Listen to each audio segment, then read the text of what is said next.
Hello, magandang araw sa inyo lahat mga kaibigan, mga kalingap. Narito na naman tayo sa ating YouTube channel at gagawa tayo ng panibagong reaction video. At dito sa reaction video natin mga kaibigan, mga kalingap, ang pag-uusapan natin mga kaibigan ay mga request ng mga viewers at yung mga nagsasabi sa atin na dapat ay may ganito. Yan po yung ating pag-uusapan mga kaibigan about doon sa pagkaka-interview natin kay GP Alivio Vlog mga kaibigan. Pero bago yan, i-shout out muna kay Kuya Bal Santos Matubang, Kalingap Rob, and Ate Edna. At sa lahat po ng ating mga viewers, may galap shout out po sa inyo.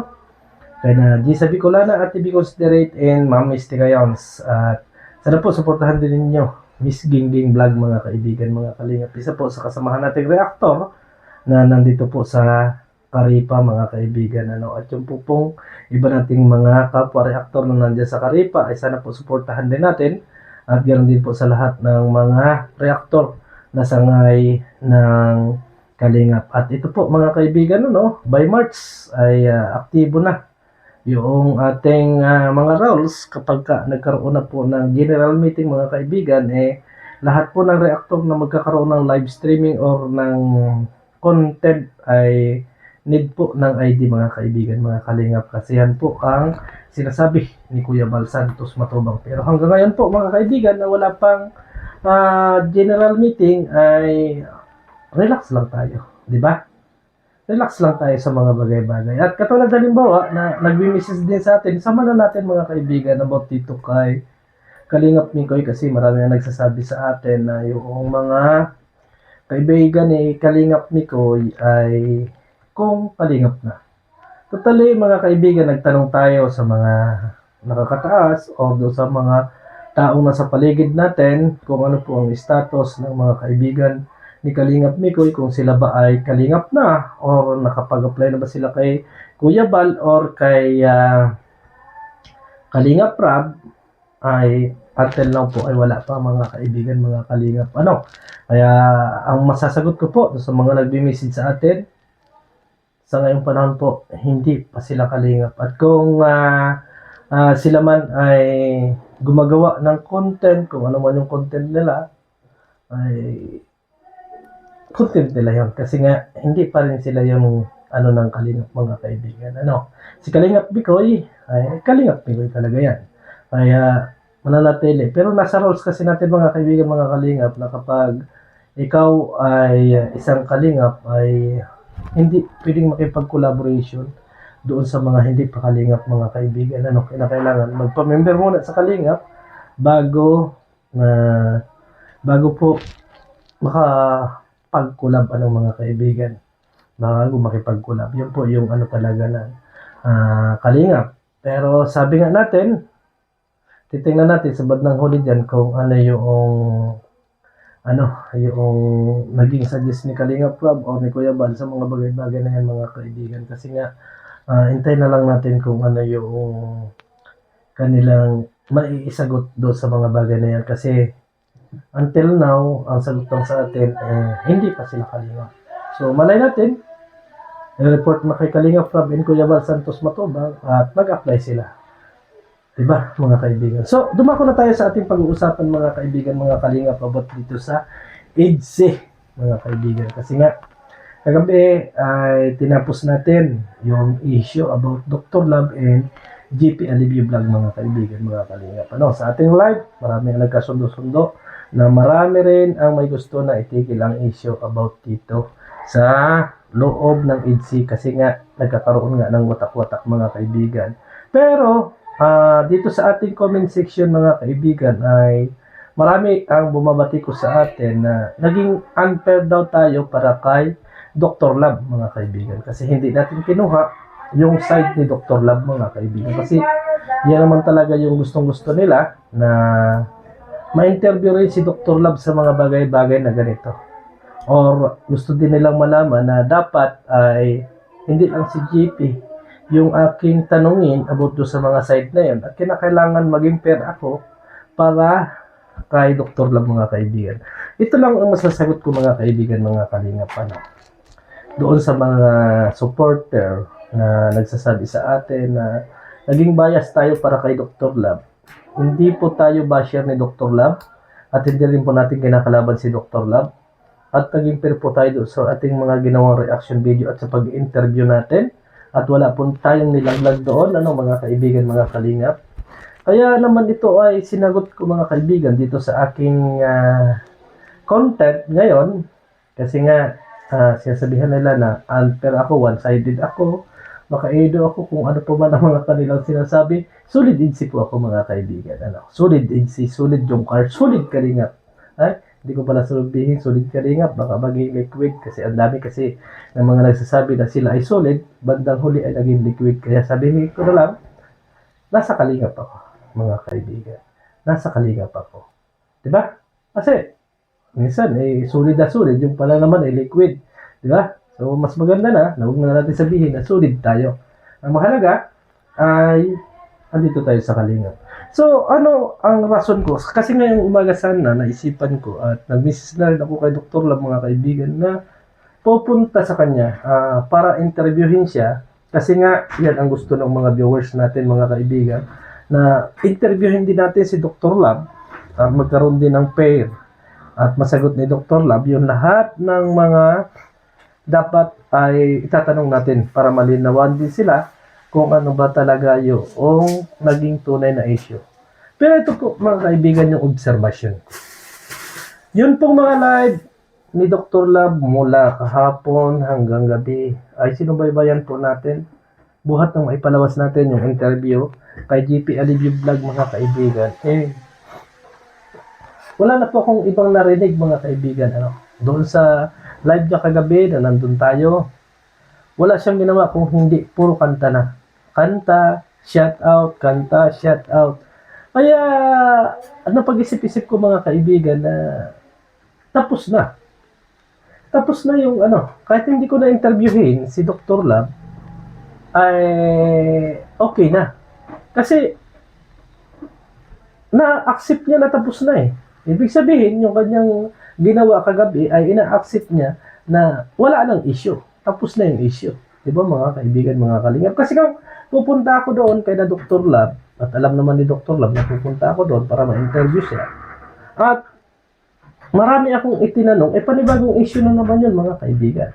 Diba? Panibago na naman katanungan yung kay Dr. Love or kay GP, yung mga sasabihin ni Dr. Love. Diba? Kasi halimbawa, katulad nun, inahingi ng mga viewers na iba yung screenshot na kung nasaan yung screenshot na nagpapatunay na may ganun at garin ay paano halimbawa kung naipakita nga ni Dr. Love or edi may basing na naman doon sa kabilang side.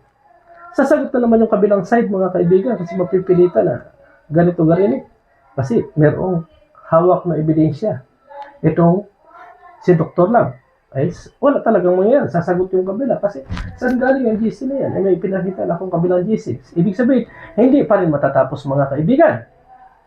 Ngayon kung wala naman maipakita si Dr. Love na screenshot, ang mabawa pa naman dito ay si Dr. Love mga kaibigan. At talagang alam ko na lalapain siya ng mga basher. Diba? Lalapain siya ng mga basher kasi sasabihin ko mo baka lang ng issue at ingay dito sa HC community na ikaw ang founder ay kung ano nang sasabihin yan about kay Dr. Love mga kaibigan. Kaya ako iniintay ako ni Dr. Love doon para magpasya ako na no need na mga kaibigan, mga kalingap na interviewin si Dr. Love, hindi bilang pagiging bias kung hindi para sa katahimikan. Diba? Hindi, siguro yung iba, hindi ninyo nakukuha yung aking saloobin sa mga bagay na ito. Pero sa tingin ko, yun yung tama na paraan. Kasi, halimbawa, punta ako doon na Dr. Love na, Doc, ano ito yung mga issue na ito? Mga sinagot ni Dr. Love, halimbawa, o patingin ako ng screenshot. Ngayon, halimbawa na lang, may ipakita nga si Dr. Love, issue na naman doon sa kabila. Hindi matatapos yung mga kaibigan kong ganun pa rin yung magiging interview ko kay Dr. Love. Samantalang doon sa kanyang mga live, ay napakalinaw na doon mga kaibigan na gusto na rin niyang tumahimik doon sa mga issue kasi pakanta-kanta lang siya. Kumakanta siya, nagsa-shout out siya, wala siyang ginagawa doon, wala siyang pinaparinggan. So para sa akin, enough na yun mga kaibigan. Iwan ko lang po doon sa ating mga viewers kung yung aking mga sasabihin o yung aking mga opinion ay magiging sang-ayon ito. Alam ko yung iba na mga kaibigan na hindi magiging sang-ayon kasi ang sasabihin diyan is dapat ay interviewin ko talaga si Dr. Lab para alam ko kung ano yung katotohanan. Tama naman. Tama naman mga kaibigan. Pero ang tanong ko sa inyo mga kaibigan, mga kalingap, kapag ginawa ko bang ma-interview si Dr. Lab, ay matitigil ang issue? Kasi kung halimbawa lang na walang ipakita si Dr. Lab, nabasag si Dr. Lab halimbawa, o kalingap pa rin yan. Kung halimbawa naman may maipakita, basag na naman, itong si GP, ay sino ba si GP? Kalingap din yan mga kaibigan. Kaya para sa akin, no need na mga kaibigan, mga kalingap, na interviewin kasi nakita naman na natin na may pagbabago na or ina-accept na ni Dr. Lab yung live natin kagabi, natapos na yung issue. Tapos na ang lahat, wala nang dapat pag-usapan, wala nang dapat ikomento o hanapin pang kung ano-ano kasi ipinakita na niya, hindi man siya nagsorry doon sa kanyang live, ay ipinakita naman niya sa atin na siya ay nagbago ng content. Ibig sabihin ko mga kaibigan, handa siyang mag-giveaway or parang doon sa ginawa niya kahapon ay hindi man siya nagsusuri, parang inisip niya na, oo nga, maapektuhan ng AIDS mga kaibigan kung ipagpapatuloy ko ang mga issue na ganito. Yun yung aking ibig sabihin mga kaibigan. Marahil naguguluhan kayo mga kaibigan doon sa aking paliwanag.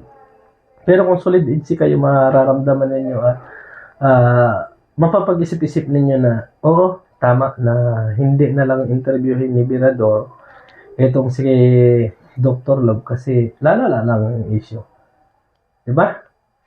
Lalo yung issue kasi ang itatanong din natin kay Dr. Lab, yung screenshot, hanapin natin yung screenshot at kung ano-ano pa man na sinasabi niya doon sa kanyang live na yun, hingin natin, paano kung halimbawa meron, paano kung wala, ay di ganun din po mga kaibigan, ang bashing at bashing pa rin. So, kapag nagkaroon ng bashing ng gano'n, ay sigurado ko, hindi matatapos yung issue. Hindi matatapos yung away-away at talagang alam natin na magiging mainit at mainit pa rin yung usapin about dito sa AIDS community mga kaibigan. No? So, yun yung pasya ko mga kaibigan. Ang tanong natin dyan, kayo ba ay sang-ayon doon sa aking opinion na hindi na interviewin si Dr. Lam kasi useless na mga kaibigan kasi parang dininig na rin ni Dr. Lab yung pagiging tahimik nating lahat or yung wala ng gulo sa AIDS community. Kung may gulo man ay yung malalaang mga basher, mga kaibigan, mga kalingap na talagang hindi natin mapigilan kung ano yung kanilang mga ginagawa at hindi rin natin mapigilan yung kanilang kasiyahan kapag nababas itong si Kalingap Edo mga kaibigan. At kung tatanungin ninyo sa akin, ang gusto ninyong malaman kay Dr. Lab na kung galit ba siya kay GP, ito, ako na lang po makakasagot niyan para sa akin. Hindi po mag-aaway ang dalawang yan ang personal mga kaibigan. Hindi po sila mag-aaway ng personal. Hindi po sila magsusuntukan at hindi po sila magkakaroon ng personal na bangayan mga kaibigan. Marahil dito sa social media nagkaroon sila ng kaunting hindi pagkakaunawaan sa mga content, pero pagdating sa personal ay magkaiba po yung mga kaibigan. Siguro yung mga nag-iinit sa atin dyan, yung nagsasabing bias ako at yung mga nagsasabi dyan na yun na lang po yung sagot ko. Kung talagang gusto ninyo ng tatahimikan ng IDSI, magiging sang-ayon kayo sa akin, sa aking mga sinasabi na hindi na interviewin itong si Dr. Lab mga kaibigan. No need na. Kasi tahimik na Pero na lang kung halimbawa kagabi mga kaibigan, mga kalingap, tuloy-tuloy pa rin yung ngaw-ngaw ni Dr. Lab doon sa kanyang YouTube channel. Tuloy-tuloy pa rin yung kanyang pakikipag-away, tuloy-tuloy pa rin yung kanyang pagbabatikos doon sa kanyang YouTube channel. Ay baka po talagang masasabi natin need pa rin natin na ma-interview si Dr. Lab. Pero nakita naman natin yung mga kanta. ang AIDS lang daw ang may forever. O, di ba? Si Beyonce lang daw ang may forever. So, doon sa live niya, mga kaibigan, kagabi, masaya na yung mga viewers at masaya rin ako na nanonood doon sa kanyang mga ginagawang pagkanta, mga kaibigan. Kaya para sa akin, kung gagawin ko yung mga sini-request ninyo na interviewin, alamin kung totoo yun ba yung mga naging topic ni Dr. Love nung mga nakaraan, useless na mga kaibigan. Pasensya na po doon sa mga taong nag-iinit din sa akin at nagagalit na bakit hindi natin in-interview si Dr. Love. Ito po ay para sa katahimikan ng AIDS community. Yun po yung aking naiisip. Pero kung kayo po ay may naiisip na ibang paraan, magnilay-nilay tayo. Kung need pa ba talaga or hindi na. Siguro, dito sa ating comment section mga kaibigan, mga kalingap, titingnan natin kung sino yung lamang. At siguro doon sa mga manonood, ang magiging kaalaman na lang natin ay kung sino yung maraming comment ng one na hindi na dapat interviewin. Halimbawa, yung one ang marami na comment. Ibig sabihin, no need nang interviewin. Kung halimbawa number 2, ay di need na nating interviewin talaga si Dr. Love. Pero hindi ko masasabi sa inyo na matitigil ang issue kung may interview natin si Dr. Love.